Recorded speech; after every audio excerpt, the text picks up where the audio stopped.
already people will be asking, how was anyone able to get past the security? This happened right outside his home, but this is also a very significant target.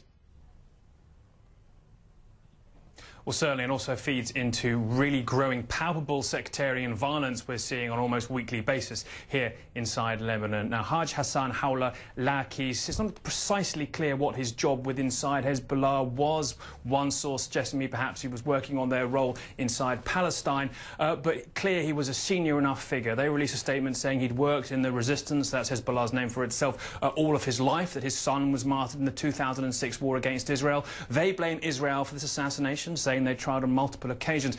A Lebanese security official I spoke to said that he was shot in the parking lot outside of his home, that there were 4 shots involved to the head and to the shoulder, and possibly a silenced pistol was used by maybe 2 or 3 attackers. But the key point here is we're hearing a claim of responsibility on social media from a little-known group called the Akhra al-Sunnah al-Baalbek Brigades. Now, that would suggest Sunnis working from the Bekaa Valley, where Hezbollah in many areas have strongholds. They are saying they claim responsibility for what they refer to as, quote, a heroic jihadi operation to assassinate the commander of the Party of Satan. That's their name for Hezbollah. And this is the important part, in the heart centre of their home. Now, that's in many ways perhaps them gloating at how they were able to violate Hezbollah's often very tight security, particularly tight in recent weeks after the recent bombing against the Iranian embassy, that they were actually able to put these assassins quite so close to such a senior figure. But most importantly, it feeds into this growing tension here. I mentioned the Iranian embassy bombing.